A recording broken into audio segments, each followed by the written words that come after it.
I do want to look towards the future for these companies and the shift in consumer spending towards more media, more electronics, as opposed to spending an afternoon shopping at Macy's. Sure. Apparently, these companies do have value, though. No, of course.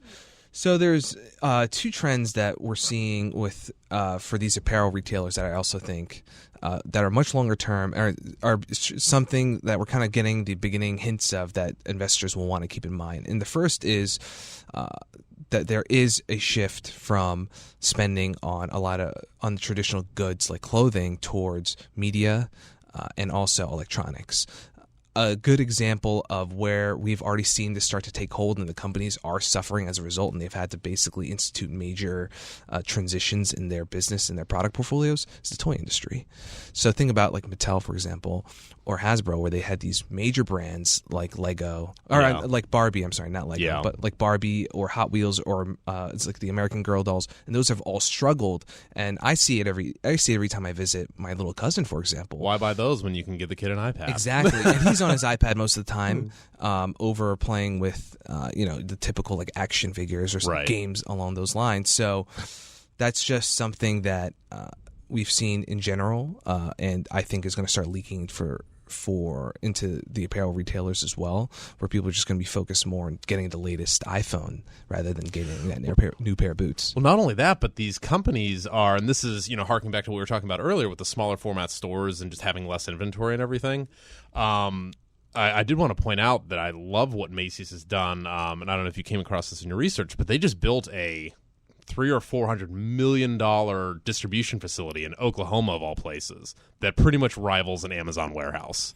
Macy's is on it with their inventory management and their distribution, and just with the way the country's working with getting things in 2 or 3 days, buying it on Amazon. You don't need a huge store.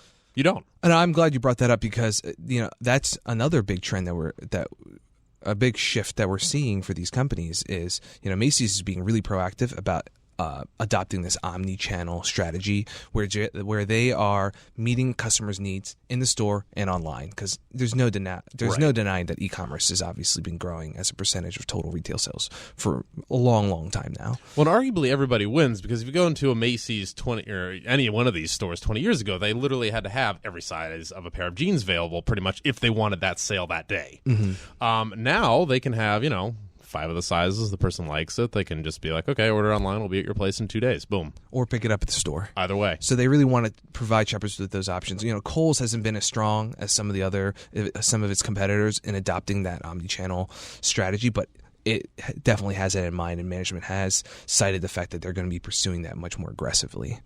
And so the last thing is a bit more of like kind of financial engineering in my view, but it has to do with REITs, real estate investment trusts.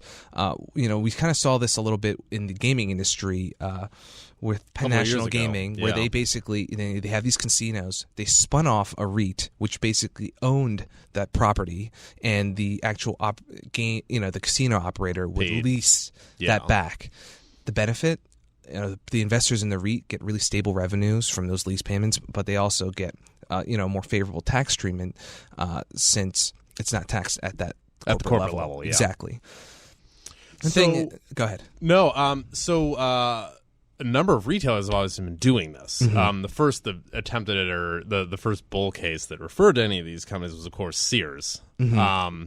Hasn't turned out quite as well, but a lot of analysts have come out and said that they think that the real estate of some of these other ones, particularly the stronger brands like Macy's, are worth even more than the Sears locations. So Jeffrey Smith, he's an activist investor with Starboard Value, and this is a really pretty impressive number. He thinks that Macy's real estate, just think about its flagship store, for example, in New York. That's worth $1 billion on its own. He thinks that the real estate portfolio for Macy's is worth $21 billion. The company's market cap right now is just $15 billion. Now, did he say what? Okay, so you can throw that number out. Okay, all Macy's stores are worth $21 billion for their real estate. However, you need to have a use for it to get the real estate valuable. And the value out of real estate. And one of the bull cases for, I remember, a year or two ago with Sears was they wanted to chop up the stores and to make them into tiny little stores. You have like a Best Buy Mobile and all that stuff. Is that what he's thinking with the Macy's stores? Because the thing is, overall, the company, the management team has already started to think about the property they own and the ways that they can diversify its use. I think at another location, they kind of took the second floor and just started renting that out to another tenant. Wow. So who was it?